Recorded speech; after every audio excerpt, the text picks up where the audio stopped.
verso. Na escola sabatina eu aprendo a louvar e adorar. Eu aprendo a amar meu irmão e unidos cumprir a missão. Eu aprendo a amar a palavra e guardá-la no meu coração. Eu aprendo a amar a palavra e guardá-la no meu coração. Olá, meu irmão, minha irmã, meu amigo, minha amiga, muito bom estarmos de volta na lição da Escola Sabatina. Já tenho a lição desse trimestre, que por falar nesse trimestre que está muito boa, é a terceira deste trimestre, é a terceira de 13 capítulos, de 13 episódios que estamos estudando, tá? A lição tem como tema geral educação e redenção. E hoje nós vamos falar sobre a lei como professor. E essa lição está muito interessante. É importante que você tome nota das partes importantes e principais, fundamentais deste estudo semanal. Para estudarmos nesse momento, eu gostaria da sua atenção e, se você puder, feche seus olhos e ore comigo. Pai querido, muito obrigado pelo internauta, pelo irmão que está nos assistindo através das plataformas digitais, pela irmã que todos os dias com a sua família estuda a lição da tua palavra, a lição da Escola Sabatina, lições da palavra de Deus. Ao estudarmos esse momento, que o Senhor nos ilumine, nos capacite para compreendermos a tua santa inspiração, pois te agradecemos e já te pedimos em nome de Jesus. Amém. Vamos lá, já estou com a minha lição na versão digital para a temática de hoje, que tem, vocês sabem, a lei como professor, educação, e redenção. Mas eu gostaria de ler o verso para memorizar. Leia comigo. Amarás, diz a Bíblia, pois o Senhor, teu Deus, de todo o teu coração, de toda a tua alma e de toda a tua força. Deuteronômio 6, verso 5. A lei tem um problema de relações públicas, sabia? Isso é lamentável, pois a lei e o Deus que a deu tem muito a nos ensinar. Os cristãos ficam confusos a respeito de como a lei atua na vida por causa da ênfase paulina em não sermos justificados pela lei, mas pela fé, de acordo com Gálatas 2,16. Mas dispensar a lei apenas porque ela não funciona em um aspecto seria como se livrar da sua torradeira porque ela não aspira o pó do chão. Parece que as pessoas se contentaram em simplesmente saber o que a lei não faz, em vez de também buscar saber, amigo, amiga, o que ela faz. Mas aqueles que têm um relacionamento com Deus devidamente fundamentado na aliança, não têm motivos para sofrer de ansiedade ou aversão à palavra de Deus, à lei. Ser capaz ou não de dizer como Davi, quanto amo a tua lei, Salmo 119, 97, é um bom teste para saber se temos um relacionamento saudável com Deus e com seus mandamentos. A lei mais importante de todas, a elite de todas as leis, é a do amor. Amarás, diz a Bíblia, o Senhor teu Deus, repito, de todo o teu coração, de toda a tua alma e de toda a sua força. Essa é a maior de todas as leis. Pelo menos, essa era a opinião de Jesus em Mateus 22:36. Se alguém tem problemas com a lei, também discorda dessa lei do amor. Portanto, é seguro dizer que há suficiente apoio do rei Davi e do rei Jesus para que consideremos a lei um instrutor para a vida e uma revelação do Deus que a originou. Infelizmente, a aliança foi quebrada, mas ela foi renovada. E ao planejar uma noite com os amigos, por exemplo, é improvável que alguém sugira: vamos nos reunir para que possamos ler e estudar algumas leis. É compreensível que a maior parte das pessoas, amigo e irmã, tenha aversão ao assunto da lei na Bíblia. Na maior parte das vezes, o que se vê é um ciclo deprimente de leis dadas ou repetidas, leis transgredidas e a ira de Deus como resultado da transgressão e as terríveis consequências que se seguem. Esse ciclo acontece repetidamente a ponto de nós nos perguntarmos frustrados: qual era o problema de Israel? Era o grupo de pessoas mais teimoso e rebelde da face da terra. Ficamos chocados com as falhas de Israel, mas em poucos instantes, queridos, algo interessante acontece.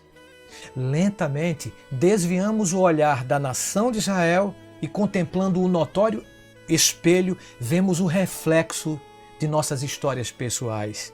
Se formos honestos, vemos algumas semelhanças notáveis entre nós e o velho Israel. E assim como o rei Davi se condenou sem querer ao ouvir aquela parábola de Natã, também ouvimos a declarar para nós hoje: tu és o homem. O que podemos aprender com esse ciclo fatalista de lei, pecado e condenação? Um ciclo que muitos cristãos solucionam simplesmente ignorando o assunto da lei bíblica e saltando prematuramente para os termos do perdão, graça e salvação, amigo. A resposta encontra-se na fala de Deus a Moisés e Israel ao prever sua rebelião. Este povo se levantará e se prostituirá após deuses estranhos e me deixará, diz a Bíblia, e anulará a aliança que fiz com ele. Deuteronômio 31:16. Assim, os filhos de Israel aprenderam um cântico de 43 versos em Deuteronômio 32, do qual jamais deveriam se esquecer. Um cântico que detalha em pormenores essa previsão, e isso aconteceu quando estavam prestes a entrar na terra de Canaã prometida e receber as inúmeras bênçãos decorrentes disso. O que aprendemos aqui é algo fundamental sobre o próprio Deus, um ser que voluntariamente fez aliança com um povo, mesmo sabendo de antemão que esse mesmo povo lhe seria infiel. Que tipo de Deus é esse, você não acha? Muitos dos nossos relacionamentos se baseiam em riscos e probabilidades, acredita? Casamos-nos com a expectativa de que nosso cônjuge nos seja fiel até a morte. Se tivéssemos certeza da infidelidade futura, definitivamente não nos comprometeríamos. Amizades se tornam com a suposição de que as partes se atacarão pelas costas. No entanto, o Deus dos Hebreus nos abraça, mesmo sabendo que será traído pelo nosso pecado e rebelião contra ele. Isso é uma graça incrível, amigo. Mas essa graça se torna ainda mais notável quando vista por meio desse ciclo deprimente do povo da aliança, chamado a um relacionamento com Deus, governado por seus mandamentos e leis, mas que incorreu em desobediência flagrante. Essa perspectiva revela a grandeza do amor e da graça de Deus antes mesmo que as promessas da salvação e do perdão fossem apresentadas. Ah, querida, o simples fato de Ele se relacionar com pessoas como nós é um milagre, você não acha? Suas promessas posteriores de salvação, perdão e restauração são consequência de um coração divinamente maravilhoso que calcula o custo de nossa rebelião e pecado e conclui que o saldo é pequeno comparado à oportunidade de estar em nossa companhia por toda a eternidade. Que graça! Aprendemos que Deus não é demasiadamente ambicioso e que simplesmente tenta dominar sua criação. Sabia?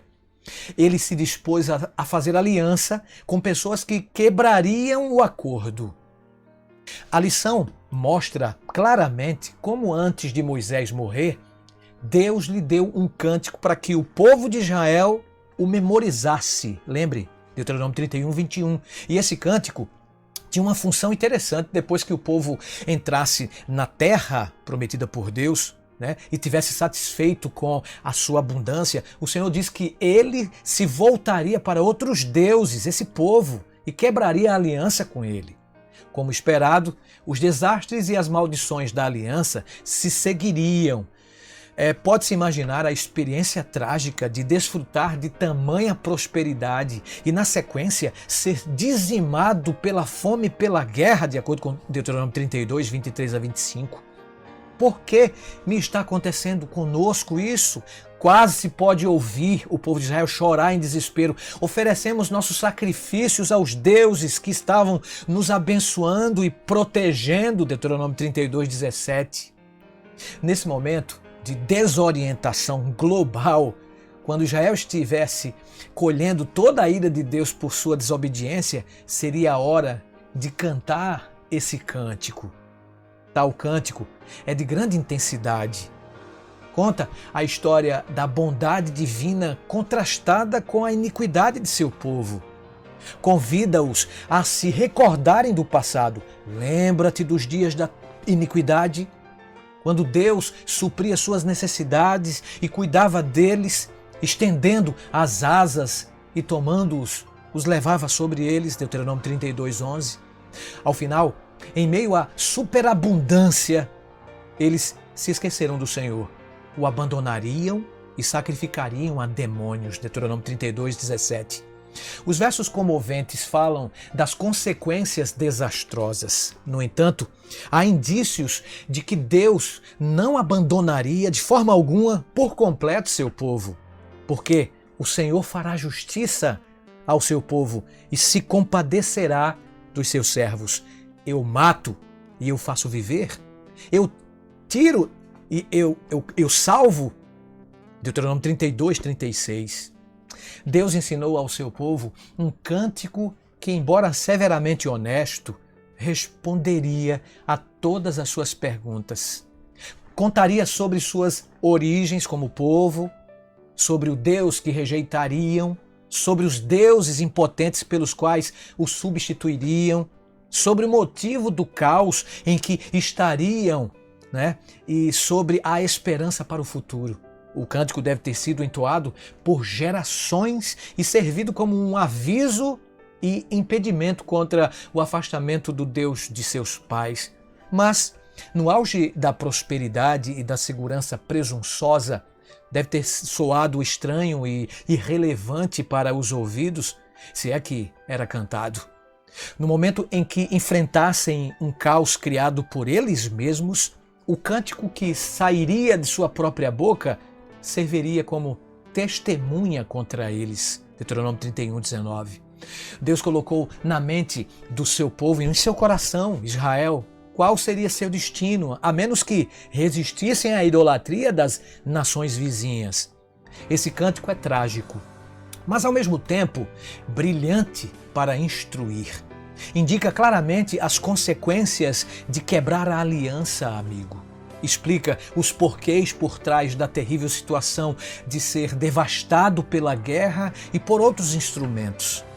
Põe a culpa nos ombros de Israel e justifica Deus da responsabilidade pela destruição quase completa do seu povo. Que coisa!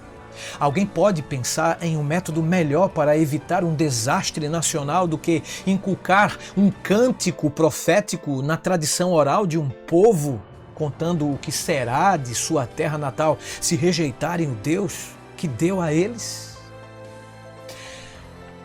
Quem já não desejou poder visualizar o futuro para tomar decisões melhores no presente?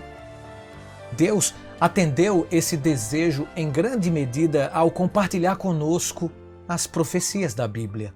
A ironia é que mesmo com o cântico profético nos lábios do povo de Israel, o povo ainda caminhava direto para o pior cenário. O primeiro passo para realmente pôr em prática a lei como instrutor é ler e refletir sobre ela em espírito de oração. E não estamos falando apenas dos 10 mandamentos.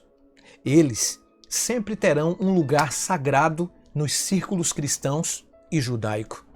A lei definida como Torá ou os 5 primeiros livros de Moisés é o que os antigos mencionavam ao falarem em lei. Uma vez que percebemos isso, o termo lei assume uma definição que exige ampliação à história do Jardim do Éden, à vida de Abraão, a abertura do Mar Vermelho e tantas outras histórias fazem parte da lei, amigo, amiga. Por esse motivo, a lei também é traduzida adequadamente como ensino ou instrução. Esse entendimento torna o título da lição um tanto redundante, você não acha? Embora necessário.